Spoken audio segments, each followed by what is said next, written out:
Pabili. Ano yun? Paminta nga po. Anong paminta? Yung wasak.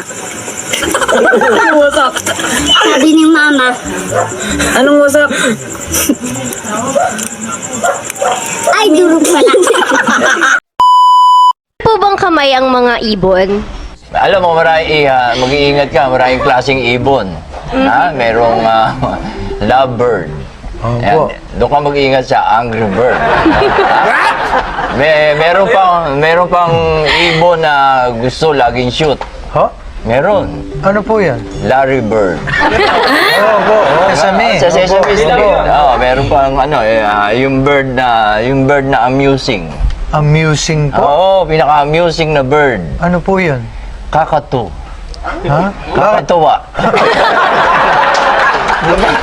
Alien! Ang ibon ay may kamay. Oh? Pakinggan nyo ang nasusulat 4-7 ng Carpenters. Why do basa? Why do birds suddenly appear? Ayun. May kamay.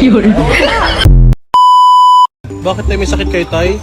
Oo, minsan kasi hindi ako masyado nakakapaglakad. Bakit? Dito, yung pa ako napatikol. Napatikol, Tay.